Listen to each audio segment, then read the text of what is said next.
Welcome into the NBA Morning Deuce. Thursday night, January 7th. It's Friday morning. It's Not yet. basically it 11:59. yeah, it's midnight. It's midnight on the East Coast. And we have it turns out on a 5 game slate to be a wild show. A lot of stuff off the court, on the court, off the court to get into tonight. It was a 5 game slate, a number of not good games again tonight. It was one of those nights where it was like, all right, what are we going to talk about tonight? Because we're just going to fly through the games. There's not a lot to say. And then the one game that was probably the most interesting to us coming into the night, Sixers versus Brooklyn, turns out to have two storylines that are going to dominate the headlines at least for the next few days, right? I mean, if not longer, it seems, right? So I don't know I honestly don't even know where we want to start. So here's what we got. By the way, there's 3 games still going on there in the fourth quarter. Lakers game is going on, Dallas, Denver, and the Portland game, which was a blowout last time I checked. We'll get to all the games like we normally do. We'll get to all the games like we normally do, but obviously I think we have to start the show with the two storylines coming out of the Philly Brooklyn game, which, by the way, Brooklyn won 122-109 without Kyrie Irving. So should we start with Kyrie? Should we start with Kyrie or should we start with the breaking news? I which think we literally start just with broke. I think the breaking news has a farther reach in terms of the league. So Well, I mean, we'll see. I mean, I think it has more implications to the rest of the league. Yeah. And it turns out that Kyrie sitting may have been a good thing, right, for him. But so the two big stories coming out of tonight. We'll start with the one that just broke, but the other one was that Kyrie Irving did not play tonight against the Sixers for personal reasons. We got to unpack that whole thing because he didn't tell Steve Nash, but he told his teammates, and that there's reports all over the place why he did it. And we're going to unpack it a little bit, talk about some of the reports. But I guess what we should start with the breaking news, which is Seth Curry, who sat out the Philly game tonight with what was listed as an ankle injury, a sore ankle or something along those lines, which I don't doubt he had. I mean, he had a sore ankle. We found out now right after the game, not maybe 10 minutes ago, he tested positive for coronavirus. He was on the bench for the first quarter, so the positive test came in like right before the game started. He gets pulled off the bench during the game. Now, Philly, who's supposed to play, when's their next game? so this is the second of a back-to-back, so I'm assuming they have 2 days off. Let me check really quick. Well, whatever it is, Philly can't go home. They have to they're quarantining in New York while they contact trace. They're supposed to play Saturday.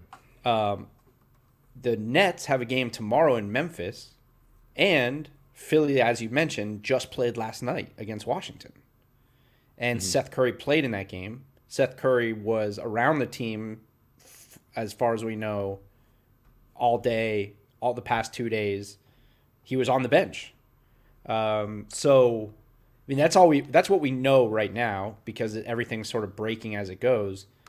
But this is the first time I think we're gonna really find out, it would be shocking to me if no one else has it, right? Yeah, and the question becomes like, if Seth Curry played in a game yesterday, and then his teammates that he played with, like you said before we went on air, played against Brooklyn, and Brooklyn's supposed to play tomorrow. Can Brooklyn play tomorrow?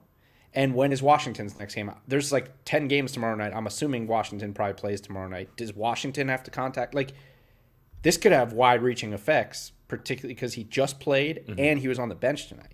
Yeah. So my thing is that I don't understand, and I'm sure there's a doctor who could explain it to me, but like, how soon after you get this would you then be able to test and know if you're clear or not? You know what I mean? Like, theoretically, anyone from Brooklyn that's at risk would have contracted it tonight, right? So can they be tested tomorrow and you be sure that they didn't contract it? Like, that's the sort of thing that we're going to have to find out. No. Well, so Yeah, well, I don't know. I'm not a doctor either, obviously, but I think, as far as I know, is very possible that that people could have it in their system, but it hasn't manifested yet, and they test negative. But Positive then test, right? and then 3 days from now they test positive once they get symptoms, if they get symptoms at all. So, yeah, I mean, I think there's obviously a very good chance that they could all test negative tomorrow morning, and then Saturday morning they all have it. Like, there's no way of knowing. The question becomes, what are the protocols, right? Because now the other news that we'll talk about in a little bit is like Michael Porter Jr., right? He had to quarantine for 7 days. He was supposed to play tonight. Now he has to quarantine a minimum of 10 to 14 days. So what is so I guess what they're going to have to clarify is like, what's the protocol? If they've all been in direct contact with Seth Curry, and the protocol in the NBA is that you have to quarantine because like KD is out this week because he was in contact with somebody who had COVID. Right. He doesn't have COVID, but but the health and safety protocol says if you contact trace and you are around somebody who had it, you have to sit.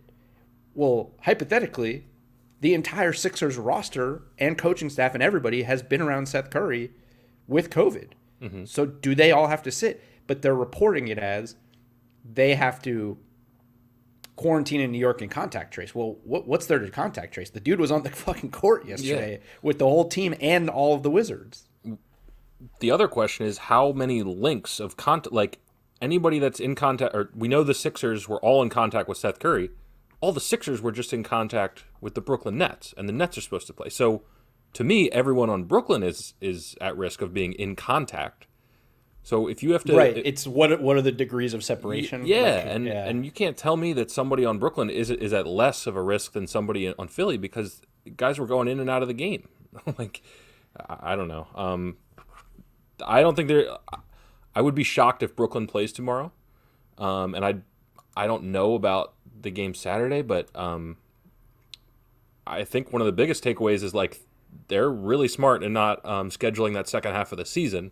Because there's going to have to be some shuffling that goes on here for sure. Well, and then I guess the other question becomes, I mean, I guess everybody got tested today, but if he's sitting on the bench and a positive COVID test comes back, like, I guess we're at a point now where just getting a positive COVID test doesn't mean you have to cancel the game, even though the guy's sitting there with all these. I don't know. The question that people are going to be asking is, when you say they got it right before the game, how quickly before the game, and why was he out there, and why did it like what's the process for an NBA team that if you didn't have his COVID test back, why is he there? Or that's kind of what I was going to bring up as well. Too. Yeah, it's like and also if who else's test did they not have? Was it just his test, or did they not have anyone's tests yet? And why are they playing if they don't know what the test results are? Like. It doesn't, I mean, who knows? This is going to, by the time we finish this show and we post the podcast for tomorrow morning, there's going to be more news on it. So it's almost like an old story already. We're going to know so much more within the next couple hours probably, but it doesn't seem like a good look for the Sixers or potentially even the NBA, because I think a lot of people are very confused. Like, what are the rules right now? Like, what happens? Yeah. And I don't know. I'm trying to determine how reasonable I would be. Like, I'm wondering if I'm not in that situation, if I'm a guy on the Nets, like, am I pissed that they went on with the game? You know, like, I don't know. It's tough. And I know, like, you can't just blame someone individually for contracting this thing, but you can get upset at the league for forging ahead with it, you know? And we don't know who knew what when, but yeah, like you said, by tomorrow morning, by the time you're listening to this, you're probably going to know more than we do right now. Right. And yeah, I mean, I guess on some levels, yeah, you probably aren't happy if you're the Nets, because now can they, like, have they been exposed to it? Is there a risk of them going home to their families tonight and giving it to their families if they have at-risk family members? Mike D'Antoni's like 70 years old, sitting over there on the Nets bench. Is Doc at risk? Is Mike D'Antoni at risk? Like, yeah, it's the referees generally. There's some older referees. I don't know who was reffing, but like, yeah, everyone's kind of. It's a very murky area where it's like, Also, do they have to retest him? Could it be a false positive? I guess that's possible too. It's Right? possible. Like, Yeah, sure, it's possible. what a mess. I mean, this potentially, like, we don't know. So we're just talking about what we're finding out. Not even 20 minutes ago now, when we found out. But I mean, this has the potential to be a real, like, blow up for the league. I agree. And again, like, we talked about this, right? The NFL has gone through these situations, but the NFL play one game a week, right? So, you know, like the Browns, for example. Now they've got it, like, you're either going to reschedule the game or you're going to cancel the game in the NFL, and then you move it and reschedule it, like, to another time. With the NBA, I mean, these teams are playing tomorrow or Saturday. And this is a mess. It could potentially be a mess. We don't know. And it's the first time it's really happened. We saw baseball get through it, but then the sport itself is socially distant. Okay, so like we wouldn't have seen mass, transmissions of it in baseball because guys aren't close enough. But in basketball, I just find it hard to believe that if Seth Curry had COVID yesterday night, that the team they played, I'm blanking on the team that they played. Wizards. The Wizards, there's got to be some guy that got it. I mean, just based on what we know about how transmissible it is. We'll see. But I mean, he was playing tough defense last night. I mean, who is he guarding? Does Brad Beal have COVID? Oh, my God. 60 points. Here's your 60 points and a loss. Here's your reward. You got COVID, bud. You need another test. Hopefully he's okay. You know what? That's first and foremost. Hopefully everyone's okay. Yeah, that's the focus. But what a mess this could potentially be. Now, on the other side, there's another guy who didn't play, but for much different reasons. Mentioned it off the top. Kyrie Irving sat out. Now, this one is going to take a lot of unpacking because the reports are kind of all over the place, and it has become already a very polarizing topic on social media, on Twitter. Everyone's going to have an opinion about this, obviously, and I think the fact that it's Kyrie Irving is going to make it, tenfold what it would be for a lot of other guys. Mm-hmm. And there's definitely reasons for that, justified and not. But we found out right before the game tonight, that Kyrie Irving was not going to play for personal reasons. So that's fine. That happens all the time. But then Steve Nash, head coach Steve Nash, was asked before the game what the reason, if he had an idea of what the reasons was. He hadn't even talked to Kyrie Irving. And he even went as far as to say he reached out to Kyrie Irving and Kyrie did not respond to him. So immediately you're like, oh, God, this guy, what the hell, right? And then I think it was during the first quarter, Joe Varden from The Athletic basically tweeted that a close source to Kyrie said he's okay, which is what people mainly, like, you texted me like, holy shit, like, hopefully he's good because, he's not responding to his head coach, right? So Joe Varden from The Athletic reported that he's good but doesn't know when he'll return. So now it's like, all right, what the hell? Like, what is this? Yeah. Then there's this guy on Twitter called Scoop B, right? He's a blue checkmark guy. I don't really totally trust his reporting. I've seen him report some stuff that I don't necessarily, but he has a blue checkmark. He's a reporter, whatever he tweets, which gets picked up by every Twitter account on the planet, that a source close to Kyrie said he didn't play because he didn't want to. That was no context, just source close to Kyrie didn't play because he didn't want to play. Okay, so we still have no context. Now it's come out more and more. I think his name's Jason Dumas or something like that, reported, and other people have reported now that Kyrie sat out because of what happened yesterday in the nation's capital, because of the riots that went on, and he just wasn't up to playing.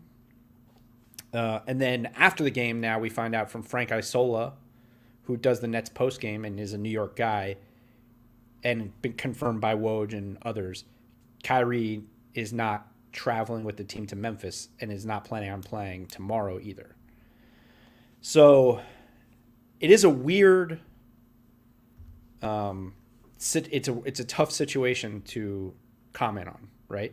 Because I think it's, if you watch or listen to this show, you have a pretty good idea of how we feel about Kyrie Irving, right? And I think he has sort of set himself up for many people to feel a similar way about him as we feel. That being said, you can't hold it against necessarily anybody for saying, hey man, yesterday was a tough day. Yesterday was one of the worst days in the history of our country. We're never going to forget it. It's going to go down as an absolute embarrassment forever. And for us, it's different because we're two white guys. For any black person to watch what happened yesterday, you could obviously see how it would be a tough thing, right? Because even Chris Webber was talking on the TNT. Chris Webber flat out said on the TNT broadcast tonight, if those were all black people yesterday, it would have been a massacre, right? So obviously the way we feel is going to be different than the way Kyrie Irving feels or most of the players in the NBA. So you can't sit here and hold it against a guy for feeling a certain way or whatever. But, and then I want to hear your thoughts on it also. But no other player in the NBA sat, right?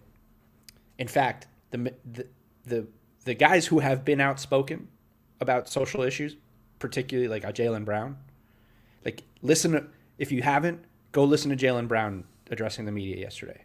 Go listen to Draymond Green addressing the media yesterday.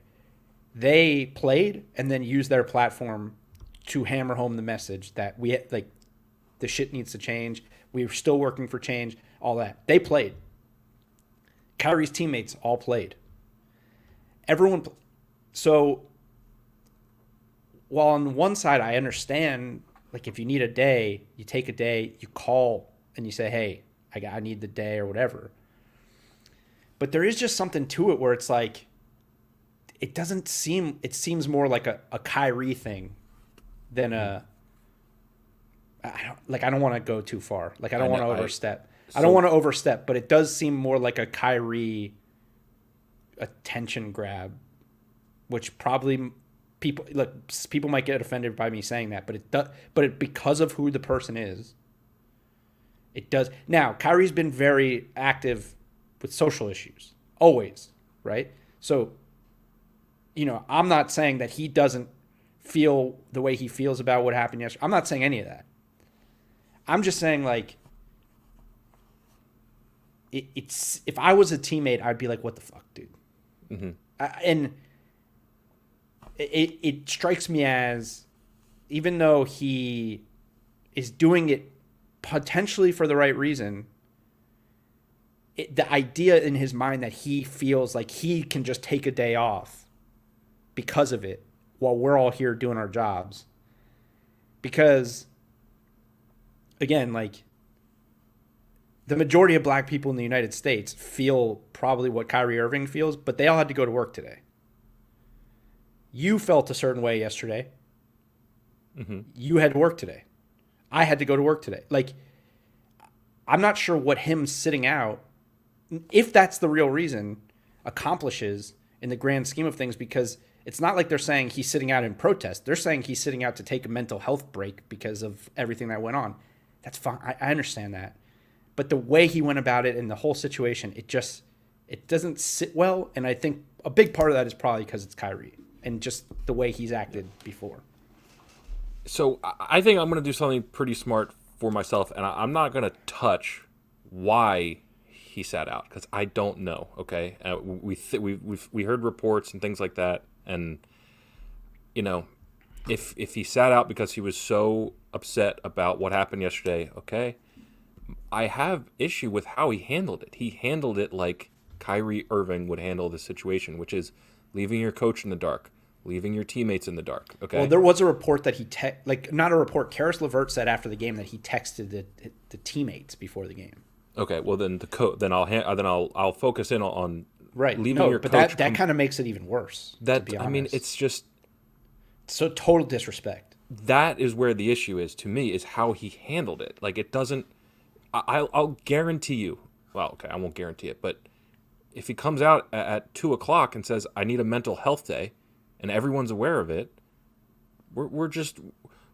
maybe we're questioning, okay, wow, how rattled is Kyrie by the situation? What's going on with Kyrie? But we're not hammering him for leaving his team out to dry. If he wanted to sit out, if he needed a mental health day, I don't know, whatever he needed to miss the game for, I'm not going to comment on, but I will say that the way he handled it it's kind of how we expect Kyrie to handle things now, where it doesn't make sense, and it usually leaves other people in bad situations. So I don't know. And now not traveling with the team and not going to Memphis and not playing for a second day in a row. Yeah, I mean, well, I'm just I guess my question would be, if the reporting is true, and there's a lot of people reporting it, so that I feel like they could all be wrong, or there is some truth to it. What's he accomplishing other than his mind is messed up? But again, like, you could play it safe, dude. Like, I don't mind you doing that, but I'm gonna say this. Weez Bowski says, salute, fellas. Hey, man, what's going on? Appreciate you watching. Here's what I'll say is, like, I think both of us understand the mental health issues, right? Mm-hmm. We both had our bouts with certain things. Sure. And I don't have too much pride to say that, right? I have terrible anxiety. I take medicine for it every day, right? I go through shit. Everybody, but people do. But I deal with it, and I have to, like, live my life. I'm just trying to figure out, what is Kyrie's? Is he real? Like, look, I hope he's fine. I hope he's okay, right? I hope he's healthy and all that. I'm just trying to. I guess I just don't totally get where he has here's what I like think taking a mental health day is great, but, like, one of the faces of mental health issues in the NBA is DeMar DeRozan, right? Mm-hmm. Remember that whole thing came out? He was battling depression, all this stuff. Dude, he's on the court right now. Like, and do you think DeMar DeRozan feels any different than Kyrie feels about what happened yesterday? It's just, to me, it's not even like a race. I mean, it is a race thing, obviously, but I mean, I'm not talking about it in a race way. I'm talking about it in an entitlement way. Like, yeah, the things Kyrie does are very entitled, and this might sound messed up in some way or not. I don't think he has earned the right to be entitled in the NBA. He has not accomplished enough in his career, and that may sound fucked up. But I believe there is a tier of players that you get to a certain point in your career, and you can call the coach, or you could call your team and be like, "Hey guys, I'm sitting. I'm sitting." LeBron James, Kevin Durant, Chris Paul, Russell Westbrook, like, guys who've done things. Kyrie Irving has really not done enough in his career to just be like, "I'm sitting out tonight, guys." When everyone else in the league over this one issue decided to play, stand together in solidarity, make a statement, I'm not playing. And I'm only going to let some people know, I'm not going to let others. You haven't earned the right. And he put the franchise in a bad situation, because other than KD, if any other player does that, you're fined. You're probably suspended. Yeah. But they can't do that because of the reasoning. If the reason that he sat out is because of what the reports are saying, then I tend to agree with you. But again, we don't know for sure why, and who knows what Kyrie's going to say. I just want more information from Kyrie, I guess, before I speculate that way. But I will say, in all of these issues, social issues, men's health issues, psychological issues, mental health issues, like, people that are trying to make progress on these can all agree on the term open dialogue. Like, that's how you really make progress in so many different issues in life, right? So where's the open dialogue here? Why is this complete and utter mystery move going to do anything for anybody? And, like, also, now, look, I don't know what goes on in Kyrie's personal life, right? He certainly has exuded some of the signs of somebody who has gone through some stuff. But we don't know, because publicly, it's never been a public thing that Kyrie suffers from depression or whatever, right? But part of these reports say people saying he needs to take a mental health break. I don't know. I would hate to think that mental health is now being used as like a cop out to take a day off, right? Like, because I take it very seriously. I know you take it very seriously. I know a lot of people take it very seriously. And, you know, if he's just taking a mental health day because of what he saw yesterday, then everybody should, and they had the right to. But it just, I don't know. It just kind of, it seems weird. It's weird to me, and I think a lot of it is because of who it is. Mm-hmm. And if that is the reason, say it. Say that's the reason, you know? Don't have your coach wondering where the hell you are. Like, I was thinking about it this way. Because or like, for example, if Kyle Lowry came out and did it, like, it was just like, I'm not playing today, but didn't tell his coach. Like, how would we react? I was trying to think of how I would react if this was other players. They wouldn't do it. Right, I know. Like, I know. That's... Other people wouldn't handle it this way. I think if someone else handled it this way, we would be shocked. We'd be like, the hell's this guy doing?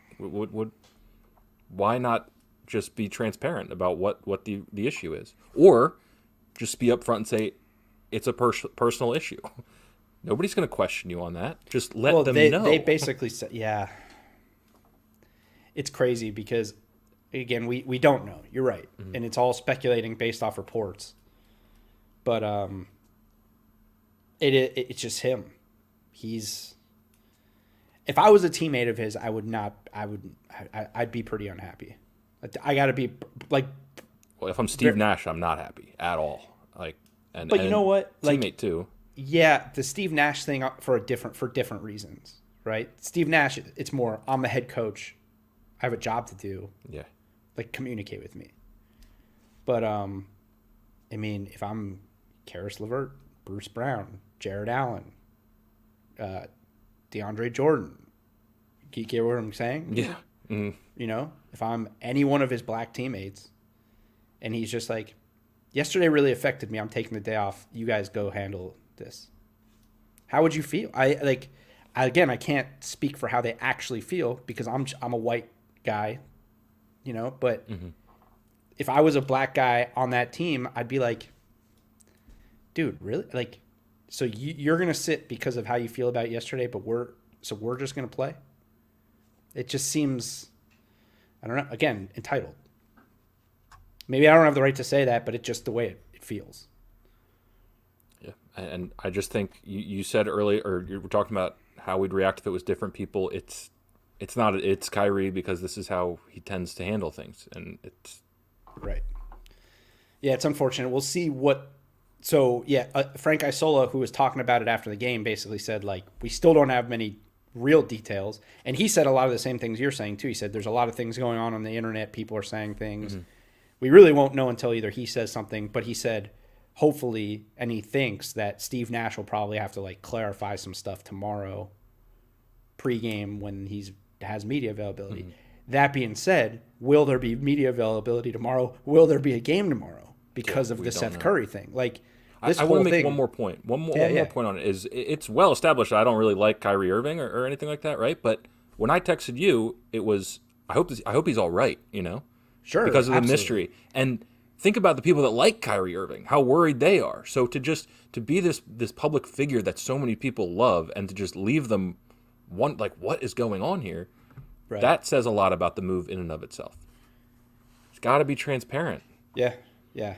It's just for a guy who also just like wants to shut off the media, wants to shut people out because he doesn't like the way people talk about him. Seems to bring a lot of it on himself. Yeah, he's just kind of doing it to himself. But like, again, I do want to clarify too. Like, I'm not knocking him for sitting out for personal reasons for feeling a certain way. He has the right to do it. It's just the way he's doing it and the way he did it. Yeah, that's it. That's the most concise way to say it for me as well. Yeah. All right, let's talk about the actual games that happened tonight. So I guess we'll start with that game. The Nets, without Kyrie, without Kevin Durant, the Nets beat up on your boys. 122-109. Nets beat the Sixers. And from the Nets standpoint, I guess you look at this and you're like, well, this is why we early on were like, this is the deepest team in the NBA. Because no Dinwiddie, who's out for the year, no KD, who is quarantining, no Kyrie for personal reasons. You just get a cool 50 from Joe Harris and Caris Levert. And by the way, since they put Jared Allen in the starting lineup, their defense is just totally different. They are playing totally different basketball defensively, which is just the last 2 games. But also that's 2 games without KD. So for them to win those 2 games, which I was like, well, we're in panic mode here, guys. We lost 4 or 5. Now we don't have KD for 4 games. This is a panic situation. Jared Allen goes to the starting lineup. Now all of a sudden they're a good defensive team again, and they beat the best team in the NBA tonight.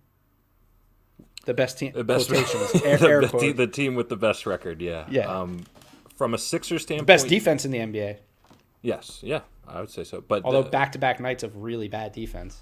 From a Sixers standpoint, I would say the reason I'm concerned, though, like it's not a panic issue or anything. Like this is the first game where they just flat out sleptwalked, right? And that's been an issue with this team with Embiid.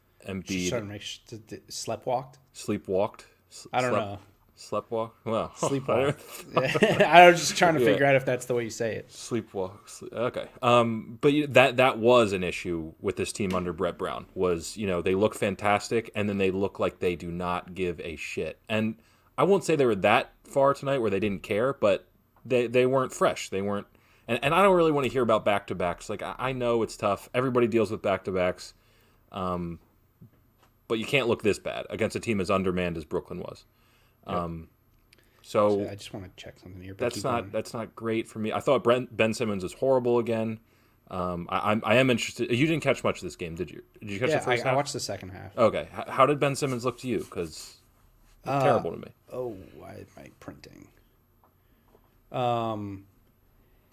Yeah, I mean, he looks out of it offensively. In the half court, right? Like he just in general, he just looks out of it. He could score at will. It's almost like a Jimmy Butler situation. Except in transition, he can. I don't know about in the half. Even in the half court, but it's weird. Like he can't drive to his right. Like he can drive to his right, but he can't score going to his right. Like he had one really nice play where he had a wide open lane to the baseline going right, but he still went back to his left. Mm-hmm. It was strange. Like I don't know. He just seems uncomfortable scoring the ball, which I guess he always has been. But the one thing I actually wanted to check was I texted you at one point in the second half where I said, this is the time where Tobias Harris has to step up. Mm-hmm. Like this is what you pay him for. This is if they're going to be good in games like this where they're struggling to score, Tobias Harris has to be the guy. And he finished with 5 points in the second half. He took 5 shots. That's not going to get it done. So I've just long thought that he just isn't that guy, man. He just isn't. And it's weird, like, he signed for just less than the max. Like, people think Tobias Harris is a max player, but he's just under a max. But, like, if this was a max guy, he's just not it, man. He's not that guy. And I like Tobias Harris, I really do. And I think he's a really, really, really good player. I just don't think... I mean, when you sign a contract like that and when you eat up that amount of salary cap for a team, you're exactly right. This is the game where you have to go out and get at least 25. I mean, come on. But the thing is like he disappeared in the second half. He had a good. He played decent in the first half, but great teams when they fall behind, that's where you lean on your best offensive players to get you back in the game. And as good as Joel Embiid is, he's just not that kind of guy. Like you can't just give him the ball every time and hope that he carries you back into the game. There were a lot of they made it a focus. Yeah. So it was a game where it's like, okay, Tobias Harris, you have to go, create your own shots and make them. And he's just not that to me. And that's honestly why I'm just hedging my emotions on this team. I'm not ready to say they're as good as their record is. Sure, and that's where my concern watching this game for them is that Shake Milton had to get 24. And they look like a different team without Seth Curry, which is not really where you want to be. Right? Like, no, it's just sort of the same as when they had JJ. I used to always say to you, This is a different and team. I see that a lot now. It's a different team without. It was a different offense when JJ wasn't on the floor, and now it's a different team when Seth Curry's not on the floor, and that's not a good thing. No, like you should still be able to score points just because one great shooter is not on the floor shouldn't totally impact the way your offense is. But it's a Ben Simmons thing. It is because he's out there for 32 minutes, and when he's out there, that half court is so jammed up. It just jammed, and he's got to do. He attempted 1 3. That was good. He missed a 3 as badly as you can miss one tonight, and I was happy about it because he shot the ball. Caris Levert was so far off of him; he was basically in the paint, making things tougher for Joel Embiid and Tobias Harris. But he at least shot it. If he can somehow get to 28% or something, that'll make the Sixers half court offense a lot better. So, I don't know. And I'll talk about the Nets. I'm going to triple down, quadruple down. Caris Levert he's just awesome. He didn't shoot the ball great tonight. He was 0 for 5 from 3, but he is so good at running an offense. And I think, you know what? Charles Barkley even said on the thing, he's like, Caris Levert, Spencer Dinwiddie, and Jared Allen was enough for me to pull off that Harden trade. Yeah, well, yeah. Barkley's all over the place. But it's not necessarily wrong. But look, he's not necessarily wrong, but he is reacting to watching Joe Harris look like Klay Thompson.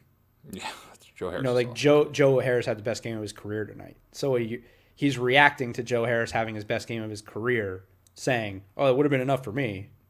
Mm-hmm. It's easy to say when you're watching that. Like Joe Harris was unconscious to him. He could not miss, and was just doing everything. Like he was all over the place. He looked incredible. So, yes, it's probably the best deal they could get, but you got to temper it a little bit.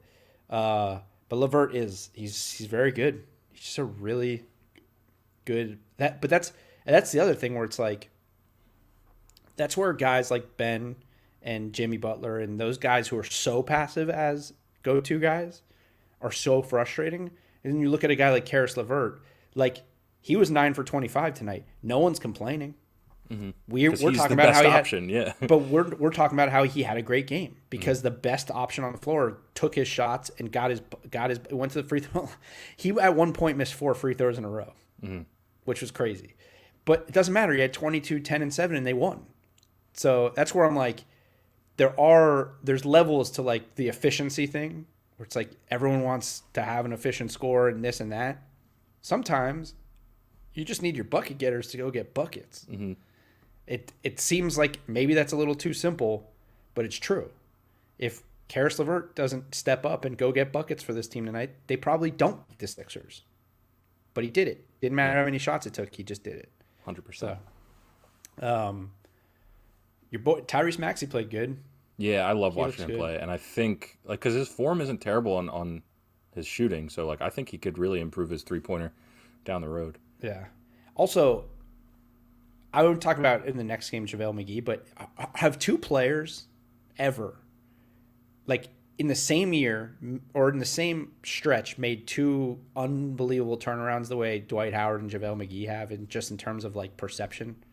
I guess. Although Dwight Howard's perception stuck for me. I'm not like people are trying to great backup center. Yeah, yes, but in terms of being like annoying and a prick, he's never going to shed that. But it doesn't matter as long as you're playing ball. Like he was annoying and a prick, and he was bad for a while. Yeah. Now he's annoying and a prick, but one of the best backup centers in the NBA, and has embraced the role. Yeah, that's probably more than anything. The fact that he's embraced it is what has helped him turn his career around. Right. All right.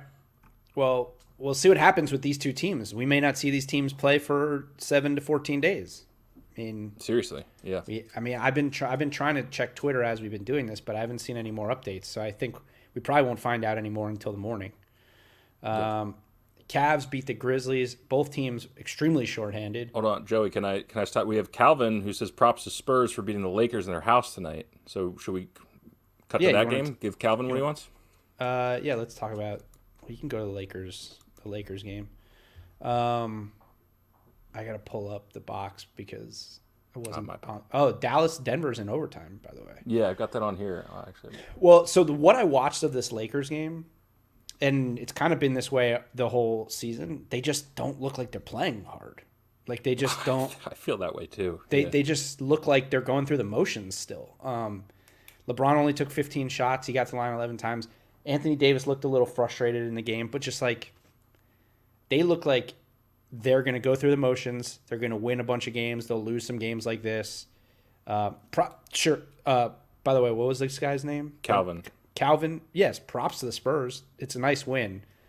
But I do think like if you watch the Lakers every game this year, I've watched most of their games. They just look like they're not even close to playing at full speed yet. The scary part is like there's just no doubt in my mind they can flip the switch. They're going to flip the switch when they have to, and that's going to be probably a run to the finals. I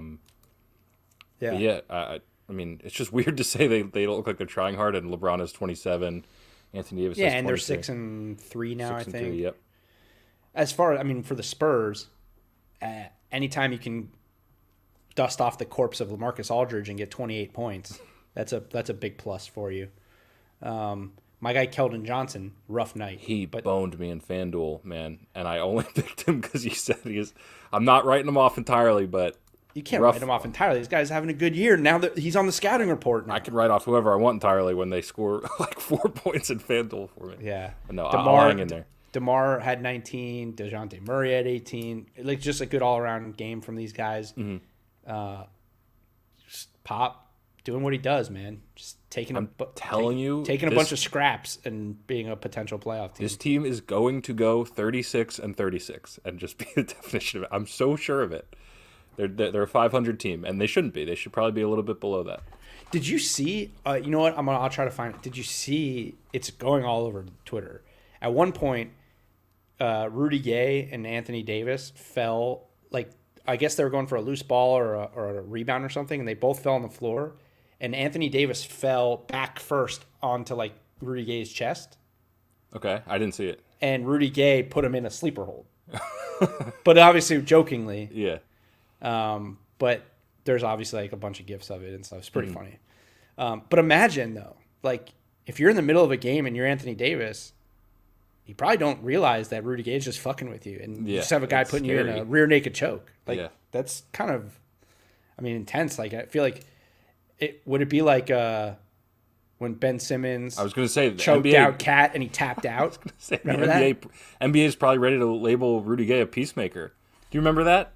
When they had their whole review and they're like, no, Ben Simmons was a peacemaker in that. It was ridiculous. Yeah. But remember there was the view of that fight between Cat and Ben Simmons that it looked like Cat was tapping out. Yes, yeah, exactly. Because he might have been like Ben had it. I don't think he was tapping out. Like, what's he gonna tap out? Like, I don't know. First of all, hey Cat, if you're watching this, you should know that when you're tapping out, you have to tap the person and not the floor, because if you tap the floor, they don't know you're tapping out, and they're just going to keep choking you.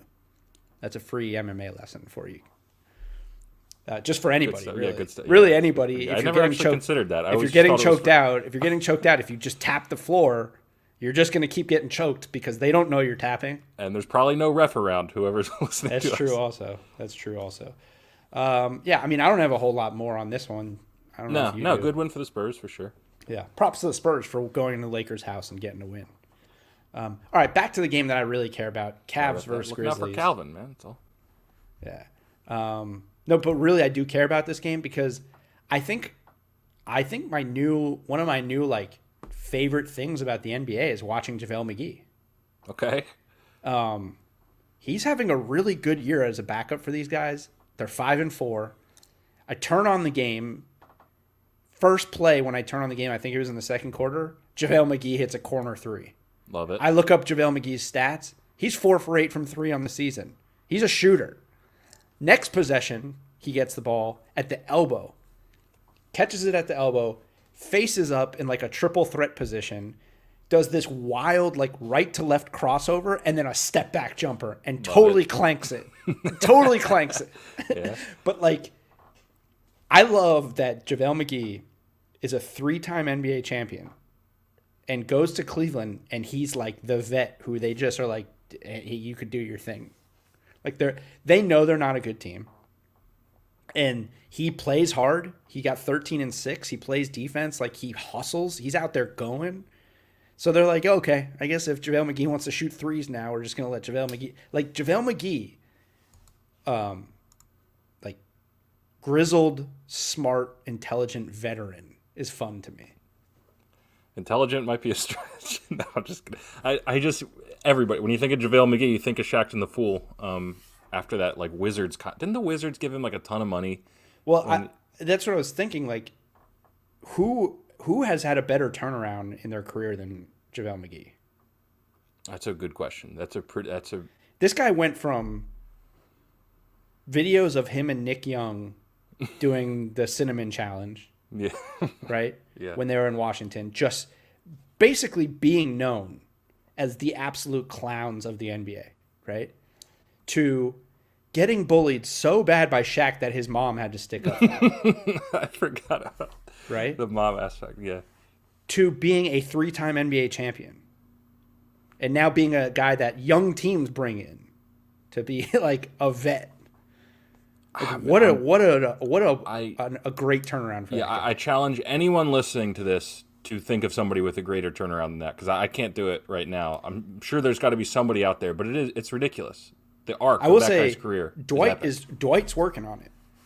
Well, Dwight's arc and I'll tell you why, because his arc was Hall of Famer, absolute coach killer and bum, back up to NBA champion. And probably Hall of Famer, right? He's gonna be right, but I'm saying, like, at one point, maybe for like a day, it was like, would you rather have LeBron or Dwight Howard? Yeah.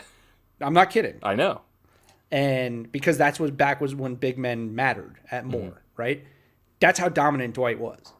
And he fell off a cliff so hard and then bounced around, and everywhere he left, the coach got fired. And then it was like, well, Dwight's an asshole and a bad teammate, and he's got back problems. Now he's an NBA champion and one of the best backup centers in the league. Talk about a roller coaster. What is it? Is that a parabola or a... I called it a roller coaster. Okay. I think the graph is known... Oh, a bell curve, right? I don't know. I think it's a bell curve. I wasn't good at math. It's a bell curve. But, so, yeah, that's really all. I mean, Sexland, do you know that? That's their nickname. Colin Sexton and Darius Garland. Their nickname is Sexland. That's pretty good. Yeah. Or did you just make that up, or does people... No, that's like a thing. Like, okay, I think they're... Now, but here's the thing about it. My buddy Brian texted me about Sexland a couple months ago. I don't think it was, like, well known. But then over the last couple weeks, when they started winning some games... Like, it came out, like, Sexland. Teammates call him Sexland, and then it got some traction on Twitter. Mm-hmm. And ever since it got traction, Darius Garland hasn't played, and they've been losing games, and now Colin Sexton's hurt. So maybe they should probably retire Sexland.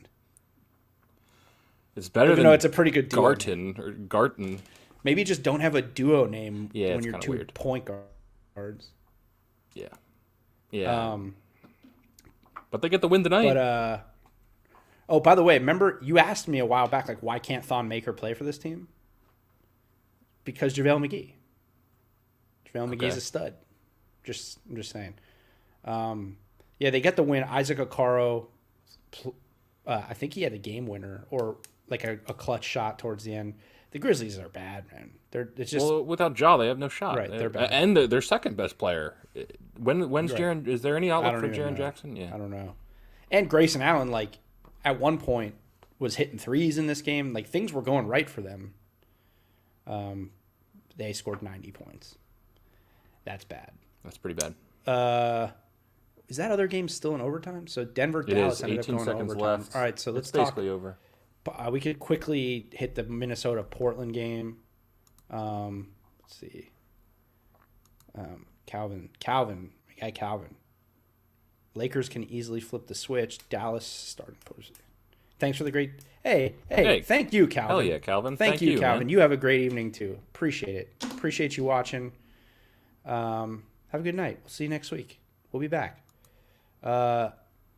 This T-Wolves Blazers game. T-Wolves are talk about falling off a cliff. They continue to fall off a cliff without Cat. They've lost 6 in a row. Got no chance. How about Anthony Edwards though? 26. If you're a T-Wolves fan, that's your season right now. You're just looking to see, okay, is this guy the real deal or is he not? Because if you can have him, D'Lo, and Cat, I mean, next year you could be a very good team. You know. Yep. They're also, by the way, there are not a lot of things like when Damian Lillard is rolling like he was tonight, there's not a lot of more fun guys to watch in the league. I agree with that. It's like effortless. It's the way he pulls up in transition. His shot looks like he's like just flicking it.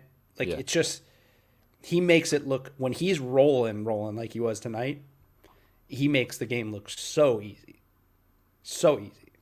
I agree. And I'm not like a huge Dame guy. I recognize how amazing he is, but I'm not like a big fan or anything. But I know exactly what you're talking about when he's putting up shots and you're like, that's not going in, and he catches fire and it doesn't even touch the net. No, yeah, just you know what I mean? That back part of the rim and just yeah.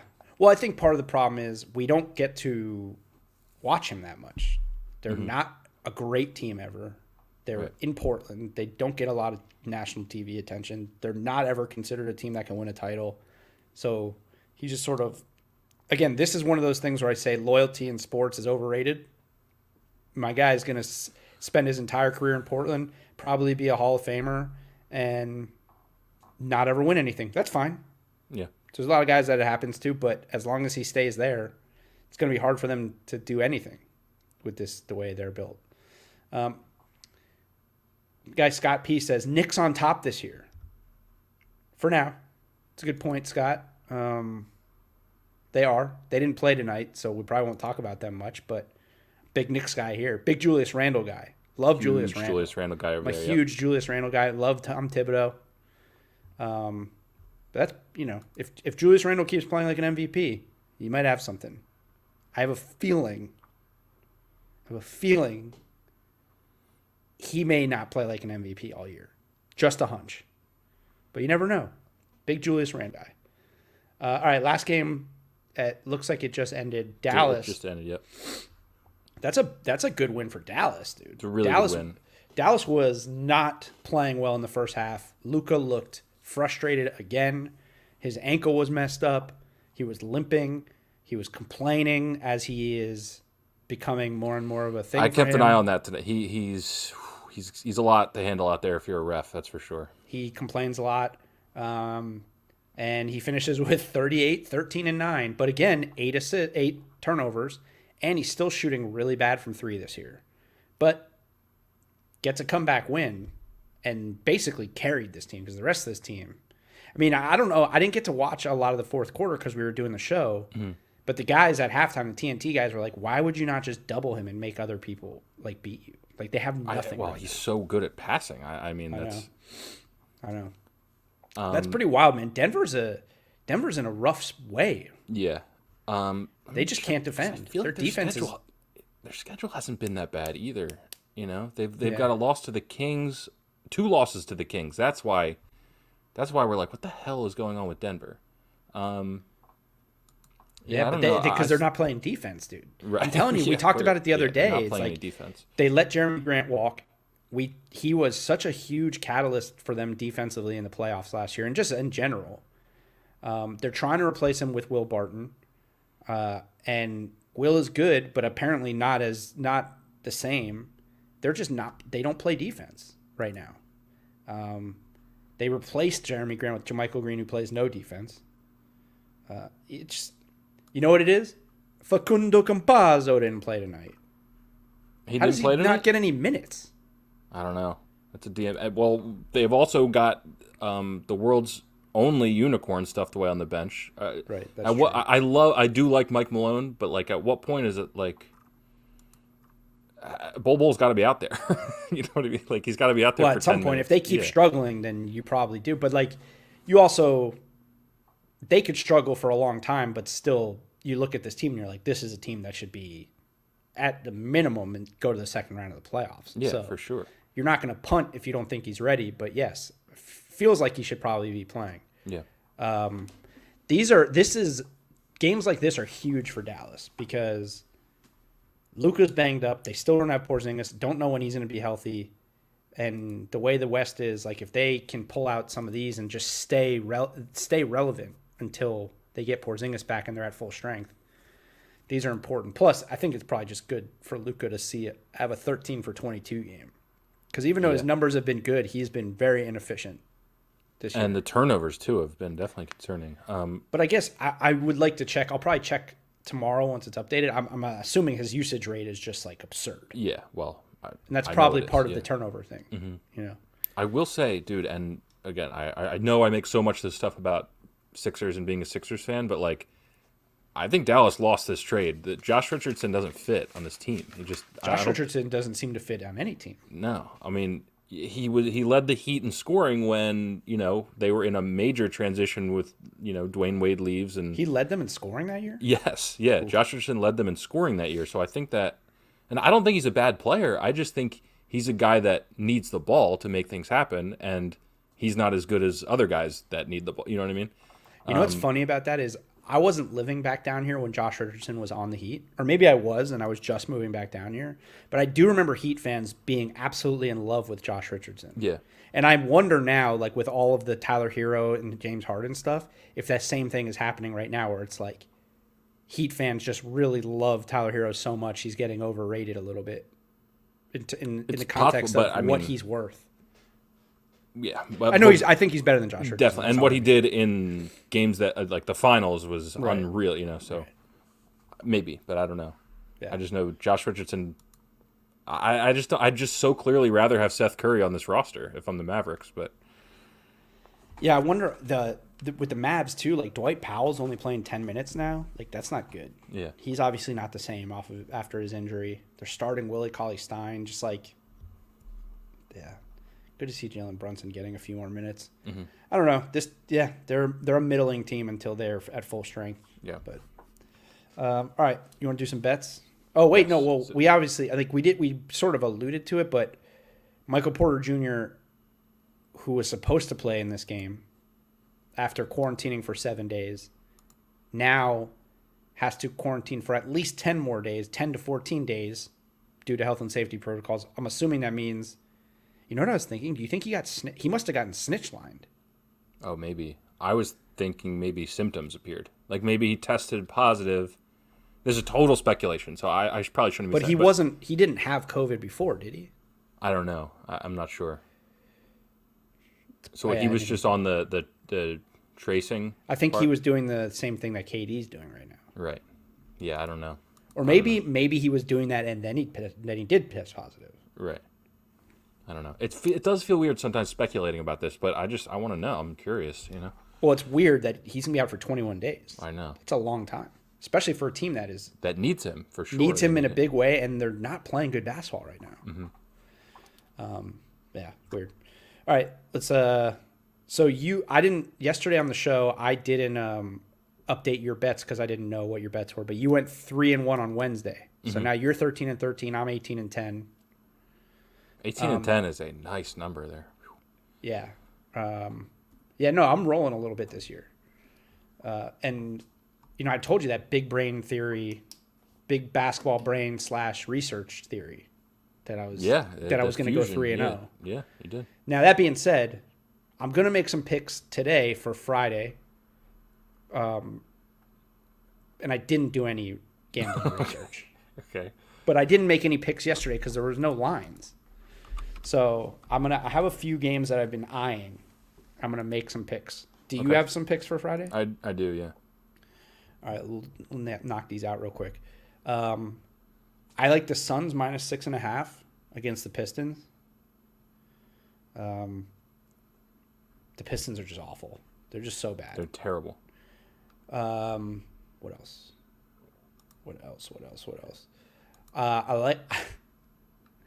I like the Knicks -3 against the Thunder, which is it's the Knicks. So, and then I like the Magic +5 against the Rockets. I was literally just going to ask you: is Vucevic out? I just checked Fultz the injury. Fultz is out for the year. Yeah. I mean, but is that really like? I guess because the Rockets are at home, they're going to be the favorite by a few points. Did Markelle Fultz move the line like 2 or 3 points? I just saw that line and then just immediately went to Magic injury report because the line doesn't make any sense. The Rockets aren't good. Like, look at, I don't know. Something is very strange about that to me. What am I missing there? Yeah, I don't know. And then I saw who are the Clippers playing because I had Clippers -4 playing the Warriors. Yeah, I had Clippers -4, but now that line has been taken down off of my site. So I'll go. They're still probably not sure about either George or Kawhi for whatever reason. Yeah. All right. So then I'll go Suns -6.5, Knicks -3. Because this has got to be a crash back to earth game for the Thunder after beating the Pelicans. I would imagine, yeah. And then Magic +5. I feel like even without Fultz, you have to take that number. Yeah, that's my first bet. I'm also taking the Magic getting 5.5, dude. It's really weird. Oh, you have 5.5? Yeah, I have 5.5 on, what did you get it at? 5. Okay, yeah, no, it's 5.5 right now, so I'll give you it if you want. I'm gonna take the Bucks -6 against the Jazz, who are straight up reeling. The Jazz who'd they get annihilated by? They got destroyed by the Nets without Kevin Durant. Then they lost by 12 to the Knicks. They're gonna get blown out by the Bucks. They should. Yeah, I don't think they're playing well at all right now. So that's my second one, and then I just feel like the Knicks are gonna bone you, so I'm gonna stay away. Those are gonna be my two. Okay. Those are gonna be my two picks. Fair enough. You are probably very right about that. Betting on the Knicks. Because it's only a matter of time before they. Right? It's only a matter of time before they're just the Knicks again.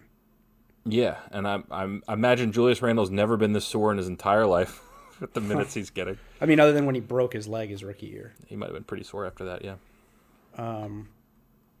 Yeah, that's true. I'm still going to do it. Yeah, I'm not trying to talk you out of it. No. You can't talk me out of it because the Thunder are so bad. They're horrible. They should still beat the Thunder at home by more than 3 points. Regardless of if they crash back to earth, they should still win the game. They're still the better team. Right. So, and they got Thibodeau. It's just like the Thunder might score 20 points in this game. Total. So then you should take the under then. If that's what that under is very low. Yeah, it is really low. That's a very low number for an NBA game. Yeah. Vegas is not high on either of these teams. 208.5 points. I would actually. You know what? I'm taking the under. It's so low that Vegas knows something, and I'm taking the under. Add it to my thing. I'm taking the under. Vegas knows that they're two really bad offensive teams, but they're also, actually, New York's a pretty good defensive team. So, yeah, I don't know. You can have the under. I'm taking the under. I wouldn't touch it. That seems wild. It seems like a very low number. All right. That's it for this week. Appreciate everybody watching, listening, commenting. By the way, yesterday on my solo deuce, had a couple guys that made the show a lot easier. Yeah? Did 2 guys who were just commenting the whole hour. Love it. Gang Time, if you're listening. Strong name. The other guy had an actual name like Calvin, so I don't remember what it was, but it wasn't Calvin. I don't remember the other guy, but shout out to those guys because it was good to have commenters. Where's our boy Thank You Arsenal at? That guy was like the nicest guy. We need to get him probably the one person watching right now. Okay. Yeah. Thank you, Arsenal. It would make my night if you commented, but we do have to wrap this up. So yeah, in 5, 4, 3, 2, 1. All right, it's not him. All right, well, have a good weekend, everybody. We will see you same time Sunday night. Later.